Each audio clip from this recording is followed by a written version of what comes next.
Hey everyone, my name is Jeff Oakes. I'm one of the pastors on staff, and I want to welcome you to Reunion Online. I'm excited to have you with us here today. And we're beginning a brand new series of messages this week called Hello, My Name Is. We all have our own ideas of who God is and who he should be, but who does God say that he is? In the Gospel of John, Jesus makes 7 I am statements that introduce himself to us. And for Jesus to use that phrase, I am, was a loaded biblical reference. It's the name that God used to introduce himself to Moses. And so when Jesus used the phrase, I am, he's proclaiming himself to be God in the flesh. And in each instance, he follows that up by describing a little bit of what that means. For example, I am light, or I am truth.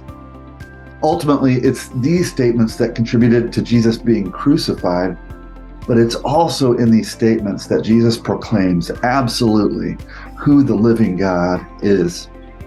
And Nathan's going to be sharing with us to kick off the series, but before I get to him, let me share a little bit with you about how you can get involved here at Reunion.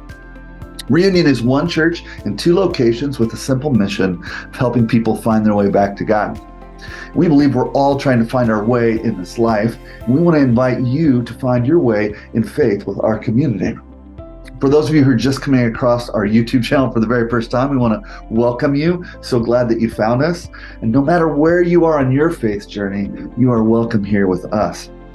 If you're in the Boston area and you're looking for a community to explore faith with, we invite you to participate in one of our in-person gatherings on Sunday mornings. We have 2 locations that meet every week, one in downtown Somerville and one in downtown Boston. We also invite you to join one of our many community groups that meet all across the greater Boston area. We have a number that meet online too, so hopefully you'll be able to find one that matches up with your schedule and all the details that you would need in order to be able to participate. And you can find those details on our website, reunionboston.com. Now, if you have a phone handy, feel free to scan the QR code that is on the screen right now, and it will take you directly to our connection card. When you fill that out, we get the chance to reach out to you with any questions that you might have on the card about faith or how you can become a part of our community, and we'll make sure to get you connected. You can also follow us on social media, on Facebook or Instagram, which is a great way to learn up-to-date announcements about what's happening at Reunion. And now I'd like to introduce Nathan as he begins our series for us. Hello, my name is. Hey everyone, my name is Nathan, and I'm excited to be hanging out with all of you today. This past week, I was thinking back and I was doing some reminiscing with my wife, Emily. We were talking about when we first met. We met a very long time ago, or at least it feels like a very long time ago. And we met at this camp in the mountains of Colorado. It's called Camp Como. She was a sponsor that was working with some middle school students that week, and I was in the band. Now, in the middle of the week at Camp Como, everyone goes on a hike to the top of the mountain that the camp kind of resides at the foot of. It's a few mile hike, but it's a lot of going up. So Emily and I just so happened to be placed in the same hiking group. It was definitely by chance and not me asking the person who runs the camp to specifically put us in the same group. I want that to be said. And that hike, those hours, we truly got to know each other. It was a time where we learned more about each other. I mean, it no longer was it simply that we knew each other's name, but we actually were connecting and learning real things about each other. And this was all happening while 20 screaming middle schoolers were trying to interrupt our moment, which was so selfish on their part. I can honestly say, even though we're married now, what's crazy is that was not the most interesting thing that happened at Camp Como for me. I went back to work at that camp a couple years later, and one evening we got a notice that there was a bear on the loose in the mountains. It had been spotted at a town nearby. And I know this sounds really scary, and it really is. I mean, I don't want to undersell it. Don't mess with bears. But it was, common in the mountains. So the camp knew exactly what to do, the necessary precautions to take to make sure the bear wouldn't hurt anyone. But apparently Even though the camp knew all of this stuff to keep everyone safe and secure, my car didn't. That's right. Later that night, when I was sleeping soundly in my cabin, a bear broke the back passenger side window in my car. It broke through the glass, it crawled inside and crawled around, and then it stood up on the top of my car and leaned and kind of looked over it. And I didn't find anything except my Bible, which it apparently didn't want. So it ran off, only to be caught the next morning. Now, all this happened, and cut back or cut ahead a little bit to me and Emily. After Camp Como, we texted a little bit, but I was going to college in Missouri. She was living in Colorado. So it's pretty obvious things wouldn't work out. We lost touch for a few years, but eventually I moved to Colorado. I saw her on Facebook. I did my thing. I liked a few posts, sent her a quick little message. And I think it's safe to say that all those years, she never truly got over me because we went on our first real date later that week. I want it to be known that that's a joke. She tried to ditch me a lot for our first date. It was pretty brutal on my end. But fast forward from there a little bit more, and we're dating. We've been dating for a few months, and Emily comes with me to my job. I work with middle school and high school students at a church, and Emily comes to volunteer and help out. And after one of our gatherings, one of the middle school boys needed a ride home. So Emily and I pack him and his stuff in our car, and we take off to his house. And he sits in the back seat on the passenger side. And he starts to complain that his seatbelt isn't working.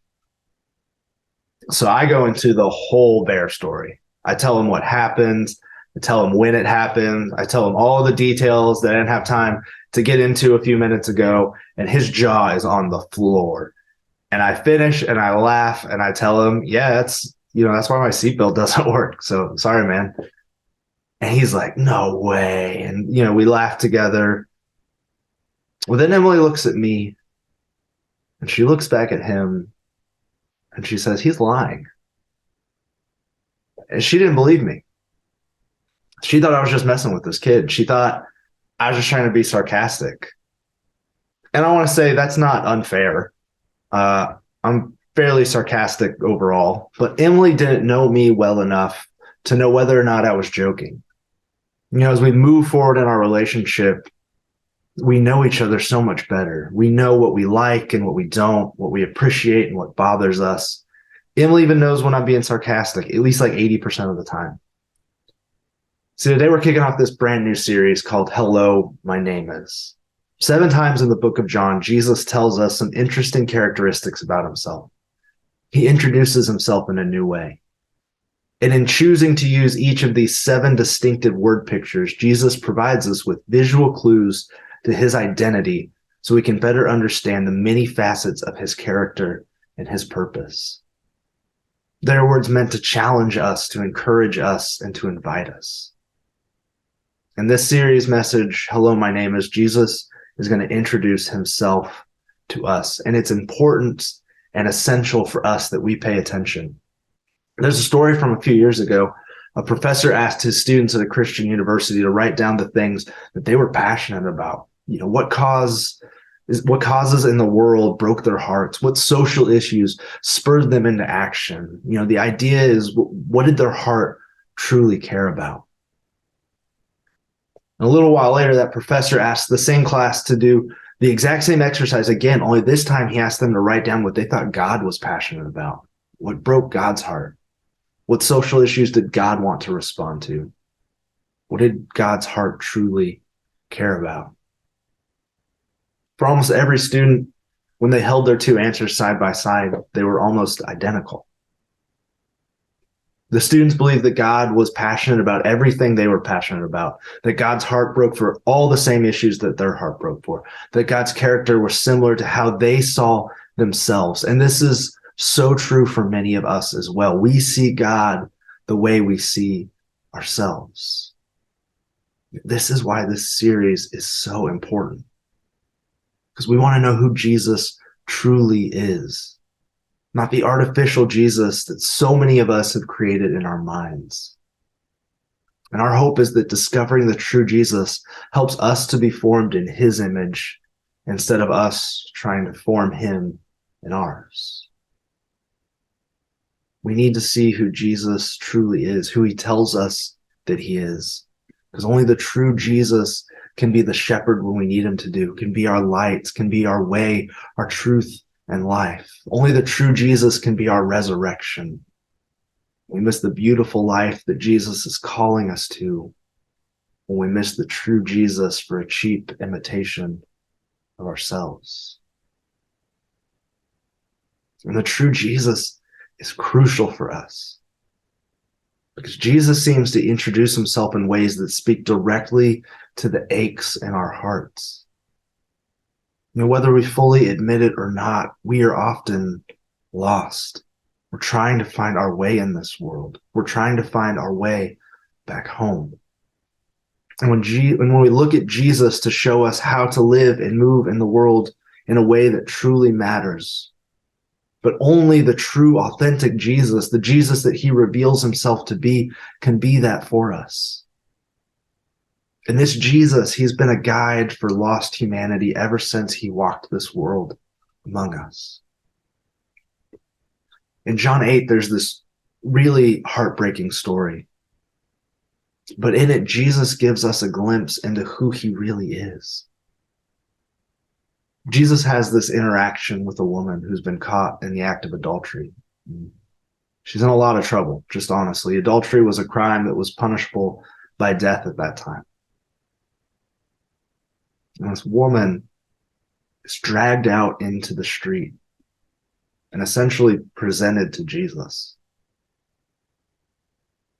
where the Pharisees, the religious leaders asked Jesus what they should do about her. This woman had lost her way. And because of that, she was supposed to be punished. But what she truly needed was a guide, someone to call her back home, someone to show her the way. She was lost, and what was supposed to be waiting for her was the end of the road, was death. But that's not what she gets. Jesus challenges these religious leaders. And then he meets her, he forgives her, he sends her accusers away. Then he points her to something new. He says, "Neither do I condemn you. Go and sin no more." Go and sin no more. Do you want to find your way home? Do you want to know where you are going? It's found in the life and love of Jesus. After this interaction, in the very next verse, Jesus reminds us of this. He addresses the group of people that probably crowded around as they watched this whole scene play out. And in John 8:12, Jesus says, when Jesus spoke again to the people, he said, "I am the light of the world. Whoever follows me will never walk in darkness, but will have the light of life. I am the light of the world." Now, we'll notice something throughout this series about how Jesus chooses to identify himself. Jesus, over and over, will use the phrase "I am" when he talks about characteristics about himself. And that's a very significant phrase throughout all of Scripture. For Jesus to use the phrase "I am," it was loaded with biblical reference. It's the name God uses to introduce himself to Moses. When Jesus uses this phrase, "I am," he is proclaiming something huge. His original audience would have understood that he was proclaiming himself to be God in the flesh. God come down from heaven. And in this interaction, because Jesus uses the phrase "I am," it catches the ears of some of the religious leaders that were still standing around. They know when Jesus uses that language, what he is trying to say. They know the claim that he is making, that he is God in human flesh. So they challenge him. And what follows is a real fascinating interaction filled with legal disputes, the Pharisees trying to claim that Jesus isn't God, and Jesus claiming, in fact, that the Pharisees don't truly know who God is, and that's why they don't recognize who he is. The story doesn't end with debate. In chapter 9, when this interaction finally comes to an end, Jesus finds himself encountering another person who's lost, another person who was caught in the darkness, who needed light. And at least in this story, that's not just a metaphor. John 9 begins this way. As he went along, he saw a man blind from birth. His disciples asked him, "Rabbi, who sinned, this man or his parents, that he was born blind?" "No, neither this man nor his parents sinned," said Jesus, "but this happened so that the work of God might be displayed in him. As long as it is day, we must do the works of him who sent me. Night is coming when no one can work, but while I am in the world, I am the light of the world." After saying this, he spit on the ground. He made some mud with saliva and he put it on the man's eyes.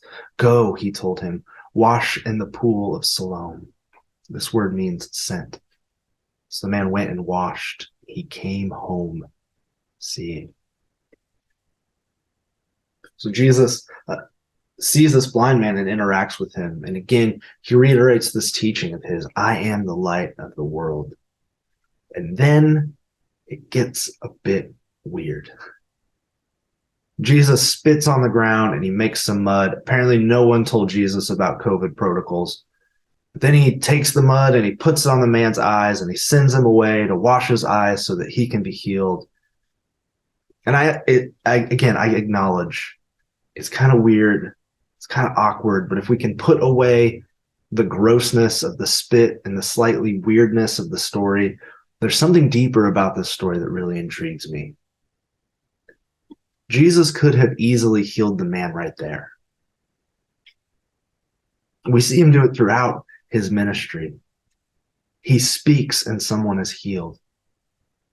He touches and someone is healed. He didn't need to do the spitting on the ground. He didn't need to send the man to the pool of Siloam. He didn't need to make him go through all the tasks and take all the steps that he did. He could have simply decided to heal him right there and then.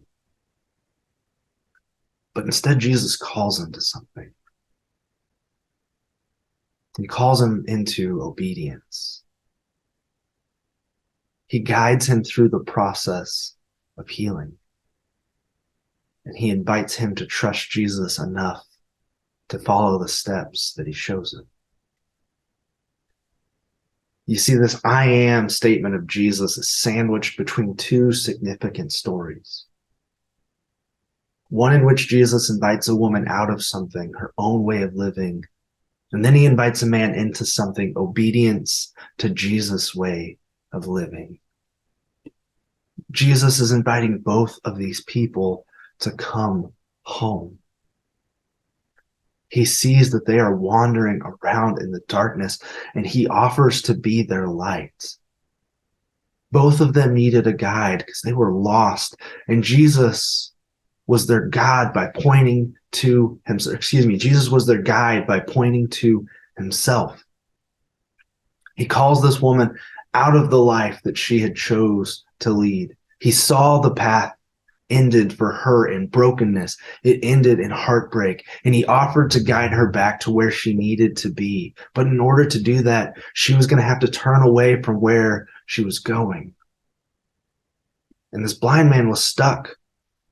And Jesus invites the man to listen to him, to trust him, to obey him. That is where healing was going to be found. That is how this man found his way back home. At the end of the story of the blind man, Jesus finally tracks him down because he kind of ran away. And he simply asked this man to believe in him.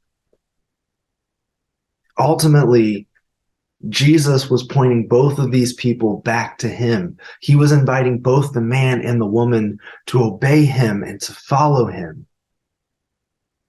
He was offering to be their guide to something beautiful and meaningful and freeing, but it started with them deciding that they were going to follow Jesus, to trust in the beautiful life that he was calling them into and showing them, even though they probably didn't fully understand that calling. Finding your way home begins with an invitation to trust, even when that doesn't make sense. Sometimes it feels like someone's rubbing spit in your eyes. Because this wasn't just a call for these two people. Jesus is making the same offer and invitation for us. We need a guide. So many of us, we are working to find our way back home. We want to find our way to joy, our way to peace, our way to meaning. The problem is it's dark. We cannot see. We can't get there on our own. But we try. We work tirelessly to find these things on our own. Pastor Dietrich Bonhoeffer had a quote where he talked about this idea, and he said, if you board the wrong train, it's no use running along the corridor in the other direction. We cannot outwork our lostness. We can't navigate ourselves in the darkness. Jesus offers to be our light. And Jesus offers to show us how to find these things that we are craving. Jesus wants to be our guide as well. And the place he guides us to is back to himself. Jesus wants to be our home. And his life, death, and resurrection give us the rest that we so desperately long for. And just like in our story, through his resurrection, he invites us to follow him, to place our trust and our faith in him. And perfectly as we may do it, that is how we find our way home. The beautiful paradox of following Jesus is that even though he calls us to surrender, what we actually find in doing that is freedom. And even though he invites us to pick up our crosses, what we actually find by doing that is rest. When we've been wandering around in the darkness, what Jesus is offering us is light. Through his life, we can find our path and our footing. And his life will lead us to what our hearts truly crave. When we trust in his life, we find our way. When we follow him, we help others find their way as well. Maybe you're on here today and you truly feel lost in this life. It's not what you expected it to be. It isn't maybe even what you want it to be. And you've been working so hard to find your way in the darkness. But Jesus wants to be your light. Jesus wants to be your guide. You don't have to keep fighting. You don't have to keep slipping. You don't have to continue to wander in the darkness. There's hope and freedom and peace and joy all found in the way of Jesus. Maybe today is a chance for some of us to say, I need a guide. I can't do it on my own. We can begin to walk in the way of Jesus. If this is you, I'd love to chat with you. Please don't hesitate to reach out to me. Let's set up a time to talk. It can be hard to admit we can't find our own way. But I can tell you from experience, there's so much freedom in letting go. Maybe you're on here today and God is inviting you to reflect his light into the world around you. Maybe you found the light, but now you need to help others around you find it as well. It can be so overwhelming to look around and see our loved ones, our friends, our families struggling, trying to find their way in this life, but never feel like they are going anywhere. Maybe today we can help others find their way by pointing them to the one who helps us find ours. We do that in the way that we love, the way that we sacrifice, how we listen to others when they are struggling, how we encourage others when they are feeling defeated. We do that by following the example that we see in the life of Jesus and living that out in our world today. Because light is available for all of us. Even when all we see and all we feel is darkness, we don't have to be lost anymore. Jesus is our light. He wants to guide us home. Let's pray. God, we love you and grateful of your love for us. I know, I just know the pain of acknowledging, like, I don't have it figured out and I need help. I need a guide. I just pray you give us courage to acknowledge that and remind us that admitting that surrender is met with grace, it's met with love, it's met with acceptance.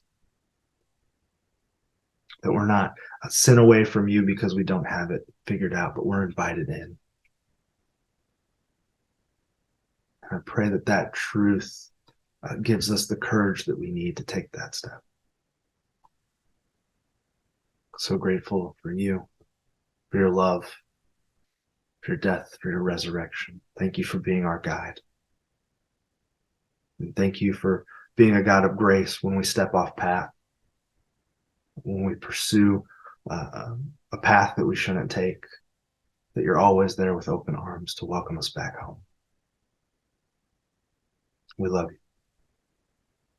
Amen. We're going to come to a time in our gathering that we call communion. And communion is this moment where we just pause and reflect on Jesus being our light, on Jesus being our guide, that Jesus ultimately made a way for us to move in the world, to bring about his kingdom because of his life and his death and his resurrection. That the resurrection is ultimately the thing that frees us, that empowers us to live in this light. Jesus came down to earth because he loved us so much. He died for us. And he rose again. And that is where our freedom is found. That is where home can be found. There's nothing more freeing or securing than the resurrection of Jesus. And we want to take a moment each week to celebrate that, to appreciate that, show our gratitude to God for that sacrifice that he made for us. And this has happened throughout church tradition, that typically we remember the body of Christ that is broken for us by eating a piece of bread. And we take juice or wine and we drink it, and that reminds us of the blood that Jesus shed for us. And I understand you might not have those with you. Feel free to use whatever you have around your house to represent the elements. Let's take a second. Let's pause. Let's be grateful that God gave himself to us to free us from our sin, our shame, and our brokenness. But not only that, his life and his resurrection invite us to have a guide, to find our way home. Let's take communion together now.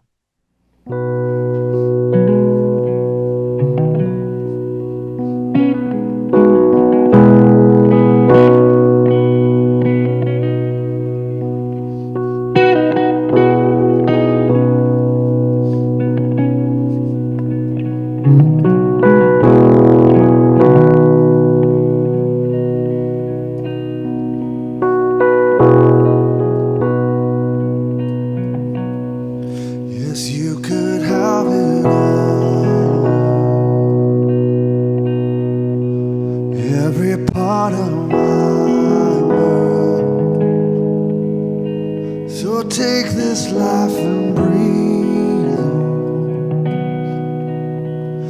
this heart that is now yours. You can have it all, every part of my world. Take this life and breathe on this heart that is now yours.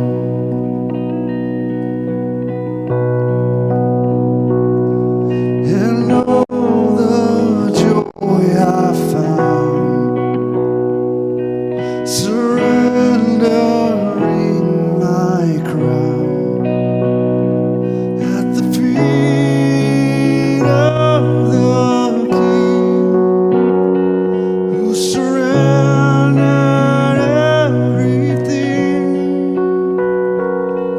and all the peace that comes when I'm broken and undone by your unfailing grace. I can lift my voice and say, you could have it all, every part of my world. So take this life and breathe on this heart that is now yours. Yes, you can have it all. Yes, every part of my world. So take this life and breathe on this heart that is now yours.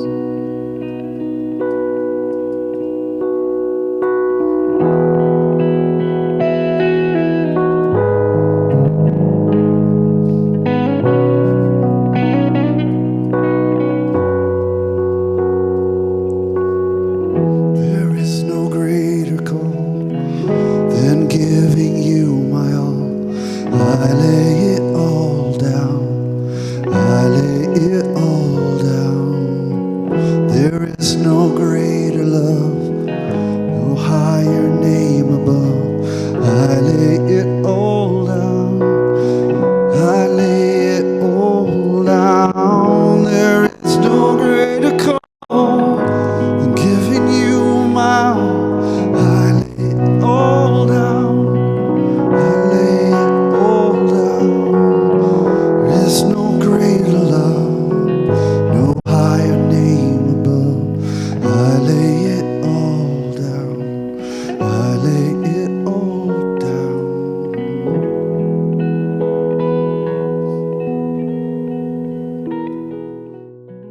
Let's close with our benediction today. May the light of Jesus shine upon us and guide us with all of his eternal grace. May we follow his path with faith and trust, and in his loving embrace find rest. May this church be a beacon of his light, shining out into the dark corners of this city. And let us go, filled with his light and love, spreading his message to all that we meet and all that we know. In the name of the Father, and the Son, and the Holy Spirit. Amen. Go in peace and live the church.